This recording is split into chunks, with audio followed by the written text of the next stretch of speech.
지금 더불어민주당은 아주 그 내부적으로는 난리가 나 있습니다. 공동 비상대책위원장 박지현, 지금 왼쪽에 보시는 저 여성인데요. 26살입니다. 26살 박지원 상임 선대위원장, 공동 비대위원장인데 저 박지현 위원장을 못 잡아먹어서 지금 난립니다. 왜? 박지현 위원장이 모처럼 상식과 원칙에 맞는, 국민들이 고개를 끄덕끄덕 할 수밖에 없는 그런 얘기를 하고 있는 겁니다. 100번이고 1000번이고 반성하겠다는 말과 함께 이제 그러면서 그제, 어제, 오늘에 이르기까지 저 박지현 위원장도 맷집이 상당합니다. 자기를 빼고 더불어민주당의 뭐 3선, 4선 뭐 이렇게 그 중진 원로들 다, 그리고 지도부에 감투 하나씩 가지고 있는 그 남성 선배, 대선배 국회의원들이 거의 아버지 뻘이죠. 그냥 박지현한테 뭐 별소리를 다 하는데도 기죽지 않고, 오늘 아침에도 역시 586은 선배들은 물러나시라, 용퇴하라, 이런 얘기를 계속하고 있습니다.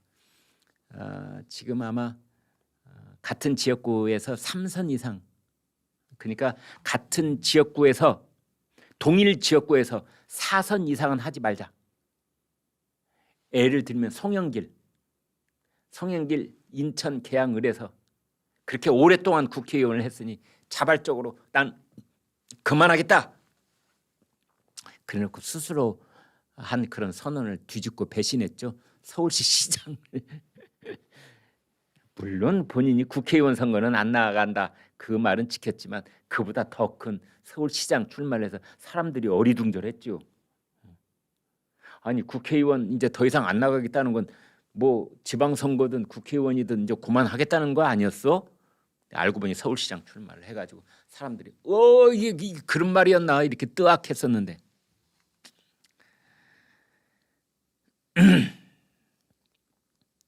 이 586 그룹들, 그러니까 80년대 대학교 다녔던 사람들입니다. 윤호중 위원장, 박홍근 원내대표, 김민석 의원,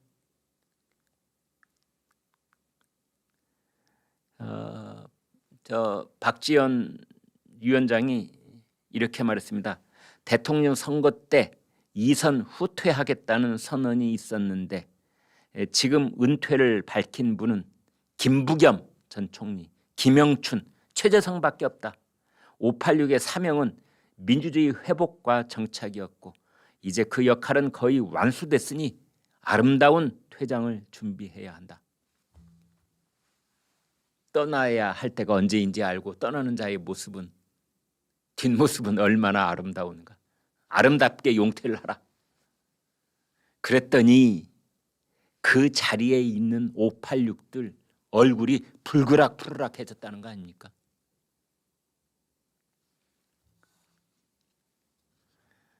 특히 지금 사진에서 보시는 바른 쪽에 있는 윤호중 공동 비대위원장입니다. 이게 지도부입니까? 하고 책상을 턱 치고 그냥 회의실 문을 박차고 나가버렸답니다. 그다음에 박홍근 원내대표는 이 자리는 개인적으로, 개인 자격으로 있는 자리가 아닙니다. 뭐 이렇게 또 박지현 공동위원장을 꾸짖었고, 전해철 의원도 그 자리에 있었다는데 지도부와 상의하고 공개 발언을 하세요. 뭐 이렇게 또 꾸짖었다고 그래요. 혼내켰다고 그래요. 그러자 박지현 위원장은 전혀 주눅들지 않고 맞받아칩니다. 지방선거 지원 유세와 봉하마을에 다녀오면서 느끼고 생각한 것을 말한 것입니다. 이럴 거면, 나한테 이렇게 욕을 하고 꾸짖을 거면 나를 왜 이 자리에 앉혔습니까?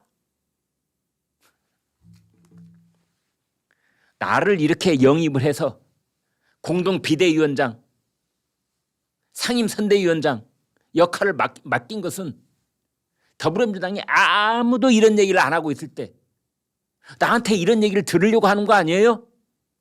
근데 이 얘기를 지금 한마디도 못 듣겠다고 한다면 나를 왜 여기다 앉힌 겁니까 도대체? 속이 시원합니다. 왜 나를 불러다가 여기 앉혀놓은 거야? 꿔다는 보리자루 역할을 하라고? 그냥 적당하게 미소 머금고 있다가 아버지 뻘 아저씨 뻘 되는 뭐 그 남자 저 중진들이 이렇게 합시다 저렇게 하면 같이 눈치 보다가 손이나 들고 그러라고? 천만의 말씀, 나는 그렇게 하려고 여기 온 사람이 아닙니다. 내 양심을 걸고, 정치적인 양심을 걸고 내가 해야 될 얘기를 하겠다. 박지원 비대위원장은 당 서열 1번입니다. 박지원 위원장은 당 서열 1번이에요. 아니, 당 서열 1번이 누구하고 지금 어떻게 하라고? 아유, 뭐 원반지가 있습니다. 그러면서 박지원 위원장은 뭐 말이 거침이 없습니다. 최강욱 의원 있죠. 짤짤이 성희롱 발언 사건. 물러나라.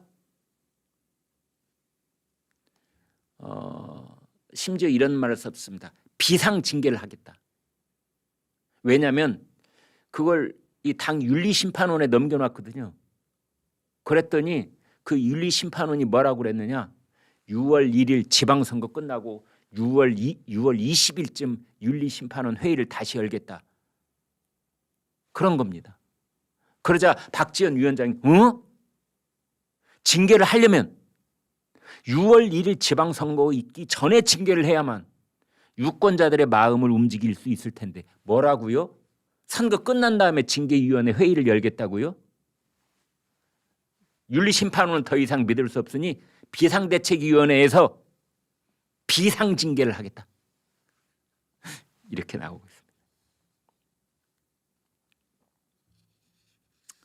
지금 그래서 저 586에 해당되는 그 아저씨뻘 남성 의원들이 지금 박지원 26 여성 비대위원장 때문에 아주 곤욕스러운 상황에 빠지고 말았습니다. 박홍근 원내대표, 내부 분란이 있을 수 없습니다. 선거 앞두고 마치 보여주기식으로 가는 건 신중해야 합니다. 그러니까 사과하고 반성하고 최강욱 의원 징계하고 이게 다 보여주기식이라는 뜻입니다. 박홍근 원내대표는. 자기가 하면 진정성이고 박지원 위원장이 하면 보여주기식입니까? 이것도 어떻게 보면 내로남불이에요. 보여주기식이라니. 박지원이가 하면 보여주기식이고 국민의힘이 하면 보여주기식이고 지들이 하면은 그게 진정성이 있는 거라고? 유권자들이 이렇게 생각하실 만한 거죠. 그러면서 윤호중 공동비대위원장은 또 이렇게 폄하를 했습니다. 박지원 위원장이 나중에 자기 정치를 하려고 그렇게 기자회견을 하는데 그런 것에 당이 일일이 다 협의해 줘야 하는 것은 아니지 않습니까? 그런 식으로 또 비아냥됐습니다. 그러자 박지원 위원장이 이렇게 말했습니다. 제가 기자회견하기 전에 윤호중 위원장에게 같이 기자회견을 하자고 했고 김민석 의원에게 취지와 내용을 갖고 상의를 했습니다. 어느 당 대표가 자신의 기자회견문을 당내 협의를 거쳐서 작성하는지 모르겠습니다. 비상대책위원장은 당 대표라는 뜻입니다. 도대체 어느 당의 비상대책위원장이 당 대표가 자기 기자회견문을 누구하고 합의하고 상의해서 그걸 하는 사람이 어디가 있느냐? 나 다양서열 1번. 물론 김민석 의원하고 그다음에 윤호중 같은 비대위원장한테 내가 미리 전화하고 다 연락했었다. 같이 기자회견 하자니까 싫다고 그랬고 김민석 의원은 뭐 얘기 다 들었다. 내가 무슨 내용으로 얘기할 것인지 사과 기자회견 할 것이 다 알고 있었다. 근데 지금 와서 무슨 딴소리냐?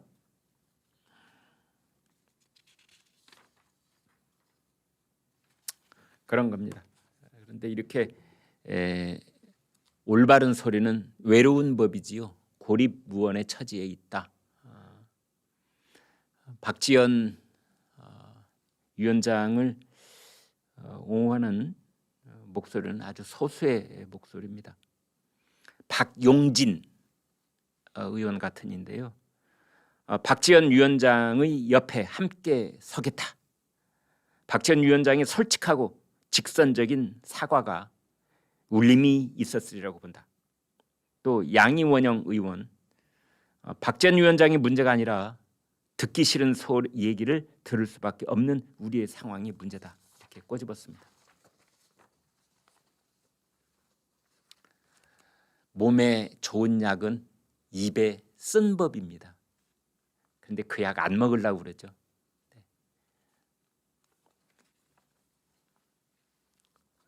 동아일보의 김순덕 칼럼.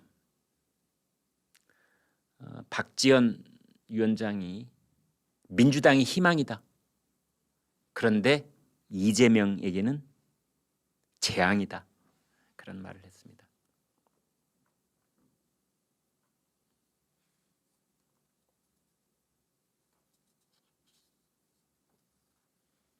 그 대목 읽어드리겠습니다. 박지원이 지적한 그 팬덤 정당의 핵심에 이재명이 있다. 박지원이 눈물을 글썽이며 사과문을 읽었던 그 시각에 이재명은 우리 개딸님의 애정 정말 고맙잖아. 트윗질을 하기까지 했다. 개딸. 네, TV 드라마 90년대 아주 응답하라 1988인가요? 응답하라 1989인가요? 거기에 나왔던 드라마 장면 중에 아주 되바라진 딸에 대해서 이제 아빠가 워낙 천방지축으로 돌아다니고 뭐 이런 딸에 대해서 그래서 개딸 앞에 개자를 붙인 겁니다. 우리나라 말에서 개라는 접두사가 붙으면 하찮은 것 뭐 또는 좀 안 좋은 것을 말할 때 그냥 살구는 먹을 수 있지만 개살구는 먹을 수 없는 것처럼, 네. 참외, 개똥 참외, 그다음에 망신살, 또 아주 안 좋은 망신살은 개망신당했다 뭐 이렇게 쓰지 않습니까? 거기서 개딸이었는데 그거를 이재명 그 강성 지지자들이 자신들을 개딸이라고 부른 겁니다. 이게 팬덤 정치거든요. 그 소수지만 아주 강력한 지지자들의 그 모임을 기반으로 해서 정치를 하는 것. 이게 팬덤 정치입니다. 그래서 이제 박지원 위원장이 팬덤 정치 그만하고 대중 정치해야 된다. 중도 진영에 있는 유권자들도 고개를 끄덕이면서 공감을 할 수 있는 그런 대중 정치를 해야 된다. 팬덤 정치 끝 내야 된다 했는데 바로 그 똑같은 시간에 이재명은 자기 트위터에 이렇게 말하고 있는 겁니다. 우리 개딸님들의 애정 정말 고맙지 않나?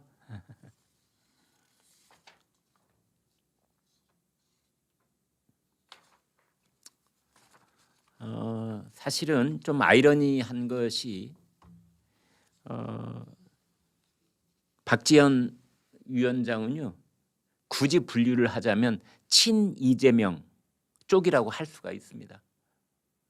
지난 대선 때 이재명 후보 쪽에서 그 지지하는 입장을 계속 가지고 있었고, 또 이번에 공동 비대위원장으로 적극적으로 영입을 주선한 사람도 이재명으로 알려져 있고 뭐 그렇습니다.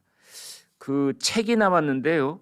지금 이제 6월 1일 날 지방선거를 앞두고 이재명 책이 2권이 나왔습니다. 하나는 함께 가는 길은 외롭지 않습니다. 뭐 이런 책이고, 또 하나는 다시 이재명 뭐 그런 책인데 그 책에 추천사를 박지원 위원장이 썼습니다. 대선 후보의 말글은 민주당의 약속이고 우리가 만들어야 할 시대의 나침반입니다. 소년공 시절부터 지금까지 살아온 말글엔 진실과 감동이, 사회적 약자를 먼저 생각하는 말글엔 그 누구도 흉내낼 수 없는 이재명의 나이테가 깊고 진하게 새겨져 있습니다. 자, 이런 걸 보면은 뭔가 당내의 방정식이 복잡하게 얽히고 설켰다 이렇게 볼 수 있겠습니다. 박지원 위원장이 저렇게 올곧은 소리를 하고 국민들이 고개를 끄덕이고 수긍할 수 있는 그런 쓴소리, 좋은 소리, 똑바른 소리를 하는 것 같지만 이재명에 대해서는 쓴소리를 절대 안 합니다. 이재명을 비판하는 소리는 입에 올리지 않습니다. 송영길은 비판을 합니다. 아니 왜 국회의원 관두고 물러날 것처럼 하다가 서울시장에 나가는 거야. 최강욱이 왜 짤짤이라고 했는데 징계를 안 하는 거야. 바로 하라고. 그리고 586들 다 물러나라고. 그다음에 한 지역구에서 동일 선거구에서 3번 이상 아니 4번 이상 당선된 사람은 이제 출마 그만하라고 뭐 이렇게 쫙 비판을 하는데 이재명에 대해서는 입 딱 다물고 있습니다. 김남국 의원이 이렇게 말했습니다. 박지원, 아니 갑자기 586 보고 나가라고? 폭력적이고 위압적이다. 이런 말도 했네요. 이재명 인천 계양을 국회의원 후보가 어제 말씀드렸죠. 이제 유권자들한테 읍소를 하면서 이번에 저를 찍지 않으시면 저는 정치 생명이 끝장납니다 하면서 끽 이제 이걸 했다는 거죠. 내 생명이 끝장납니다 하면서 이렇게 손을 나를 세워가지고 목을 치는 그런 이제 제스처를 취했어요. 이게 어제부터 오늘까지 그냥 뭐 인터넷 공간은 말할 필요도 없고 지상파, 종이신문 할 것 없이 아주 가장 핫한 뉴스 중에 하나였습니다. 그래서이런지 몰라도 더불어민주당 총괄 선대위원장까지 맡고 있는 이재명이 전격적으로 유세를 비공개로 전환했습니다. 저 이런 경우는 처음 봅니다. 아니 선거에 나선 후보가 한 명이라도 더 봐주세요 하고 인터넷 공간이 됐던 또 유세 차량에서 현장에서 연설하는 장면이 됐던 한 사람이라도 더 와서 봐주세요. 구름 관중을 좀 모으고 싶다. 이거 아닌가요? 그런데 비공개로 전화를 하다니.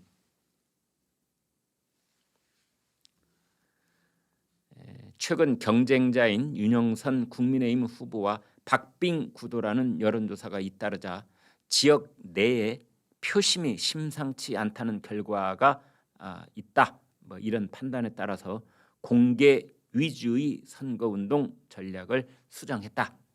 국민의힘의 박민영 대변인은 좋은 볼거리가 사라져 아쉽다. 이렇게 비꼬았습니다. 이 좋은 볼거리가 사라져서 아쉽다.